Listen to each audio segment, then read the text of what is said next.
Soal bahasa negara ini bertujuan mampu menggunakan bahasa Indonesia sebagai bahasa persatuan yang sangat penting kedudukannya. Bismillahirrahmanirrahim. Assalamualaikum warahmatullahi wabarakatuh. Selamat datang di Irfan Hikmahyar Channel. Di video kali ini kita akan membahas mengenai bocoran materi ujian SKD CPNS 2023. Sebelum lanjut, jangan lupa klik like dan tekan tombol subscribe serta loncengnya biar gak ketinggalan update informasi berikutnya. Baik, kita langsung aja ke pembahasannya.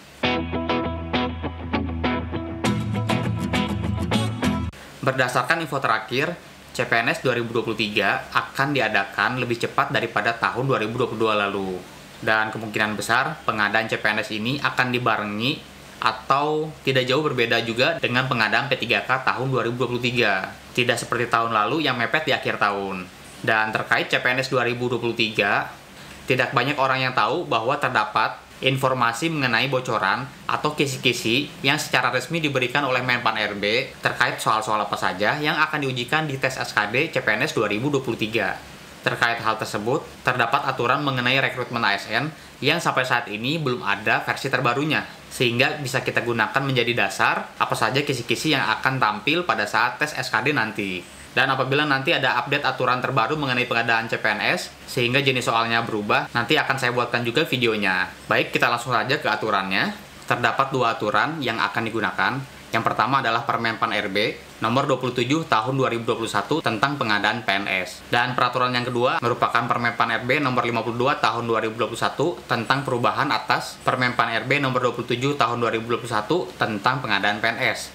Jadi peraturan yang kedua adalah perubahan dari peraturan yang sebelumnya tadi. Dan sekarang kita langsung ke peraturan yang pertama. Di peraturan yang pertama, kita lihat pada pasal 35 ayat 1 disebutkan SKD menggunakan sistem CAT yang diselenggarakan oleh BKN. Kemudian, SKD dilakukan untuk menilai kesesuaian antara kompetensi yang dimiliki oleh pelamar dengan standar kompetensi dasar PNS. Kemudian pada ayat 3, SKD sebagaimana dimaksud pada ayat 1 meliputi tes wawasan kebangsaan, tes intelijensia umum, dan tes karakteristik pribadi.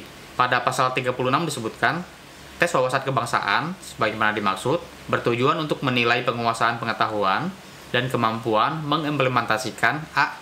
Nasionalisme, dengan tujuan mampu mewujudkan kepentingan nasional melalui cita-cita dan tujuan yang sama dengan tetap memperhatikan identitas nasional.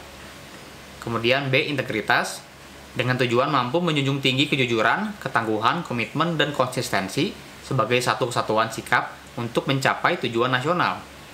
Kemudian ada di poin C, bela negara, dengan tujuan mampu berperan aktif dalam mempertahankan eksistensi bangsa dan negara. Kemudian di poin D, pilar negara, dengan tujuan mampu membentuk karakter positif melalui pemahaman dan pengamalan nilai-nilai dalam Pancasila, Undang-Undang Dasar 45, dan NKRI, serta Bhinneka Tunggal Ika. Dan itu dia materi seleksi kompetensi dasar untuk tes TWK atau wawasan kebangsaan. Selanjutnya kita lihat tes TIU-nya. Di pasal 37 disebutkan, tes intelijensia umum bertujuan untuk menilai penguasaan pengetahuan dan kemampuan mengimplementasikan A. Kemampuan verbal yang meliputi analogi, dengan tujuan mengukur kemampuan individu dalam bernalar melalui perbandingan dua konsep kata yang memiliki hubungan tertentu, kemudian menggunakan konsep hubungan tersebut pada situasi yang lain. Pada poin 2 di kemampuan verbal ada silogisme, dengan tujuan mampu mengukur kemampuan individu untuk menarik kesimpulan dari dua pernyataan yang diberikan. Dan di poin 3 ada analitis, dengan tujuan mengukur kemampuan individu untuk menganalisis informasi yang diberikan dan menarik kesimpulan. Kemudian di poin B adalah kemampuan numerik pada tes TIU yang meliputi 1. Berhitung, dengan tujuan mengukur kemampuan hitung sederhana. 2. Deret angka, dengan tujuan mengukur kemampuan individu dalam melihat pola hubungan angka. Yang ketiga, perbandingan kuantitatif, dengan tujuan mengukur kemampuan individu untuk menarik kesimpulan berdasarkan dua kata kuantitatif. Dan di poin 4 ada soal cerita, dengan tujuan mengukur kemampuan individu untuk melakukan analisis kuantitatif dari informasi yang diberikan. Kemudian pada tes TIU ada juga tes kemampuan figural yang meliputi analogi, dengan tujuan mengukur kemampuan individu dalam bernalar melalui perbandingan dua gambar yang memiliki hubungan tertentu Kemudian, menggunakan konsep hubungan tersebut pada situasi lain. Selanjutnya di poin 2 ada ketidaksamaan dengan tujuan mengukur kemampuan individu untuk melihat beberapa gambar, dan di poin 3 ada serial dengan tujuan mengukur kemampuan individu dalam melihat pola hubungan dalam bentuk gambar. Kemudian di pasal 38 di sini disebutkan kisi-kisi mengenai tes karakteristik pribadi atau TKP. Namun sebelum lanjut ke situ, buat teman-teman yang penasaran bagaimana strategi saya bisa mendapatkan hasil tes SKD dengan peringkat terbaik atau ranking 1, dan bagaimana cara mencapai dan mendapatkan nilai tersebut, saya sudah bagikan strateginya pada ebook ini. Ebook ini bisa teman-teman download pada link di deskripsi di bawah. Baik, lanjut lagi ke pembahasan. Pada tes TKP atau tes karakteristik pribadi, tes ini bertujuan untuk menilai penguasaan pengetahuan dan kemampuan mengimplementasikan pelayanan publik dengan tujuan mampu menampilkan perilaku keramah tamahan dalam bekerja yang efektif agar bisa memenuhi kebutuhan dan kepuasan orang lain sesuai dengan tugas dan wewenang yang dimiliki. B. Jejaring kerja dengan tujuan mampu membangun dan memindah hubungan, bekerja sama, berbagi informasi, dan berkolaborasi dengan orang lain secara efektif. C. Sosial budaya dengan tujuan mampu beradaptasi dan bekerja secara efektif dalam masyarakat majemuk, terdiri atas beragam agama, suku, budaya, dan sebagainya.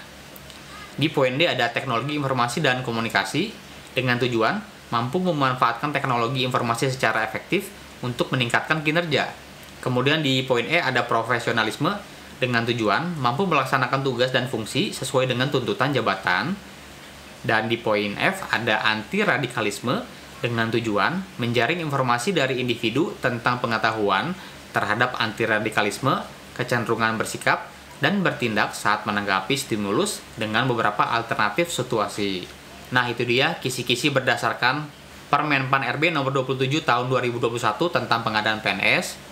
Namun, tidak lama setelah ada peraturan ini, beberapa bulan kemudian, Menpan RB mengeluarkan aturan terbaru untuk mengupdate poin-poin mengenai pengadaan PNS, dan di poin update tersebut termasuk juga materi tes yang akan diujikan di tes SKD. Jadi peraturan ini bukan mengganti, tapi mengupdate dari peraturan yang lama. Baik, sekarang kita langsung aja ke peraturannya. Di Permenpan RB nomor 52 tahun 2021, kita lihat ke bawah. Kita langsung percepat ke pasal 36. Di sini ada update mengenai tes wawasan kebangsaan. Kalau dibandingkan dengan materi di peraturan tadi, di sini terdapat satu penambahan di poin E, yaitu bahasa negara. Jadi pada tes TWK terdapat juga soal mengenai bahasa negara. Soal bahasa negara ini bertujuan mampu menggunakan bahasa Indonesia sebagai bahasa persatuan yang sangat penting kedudukannya dalam kehidupan bermasyarakat, berbangsa, dan bernegara. Sehingga dari dua peraturan tadi dapat disimpulkan soal-soal yang akan diujikan pada tes SKD tahun 2023 selama belum ada perubahan adalah seperti ini.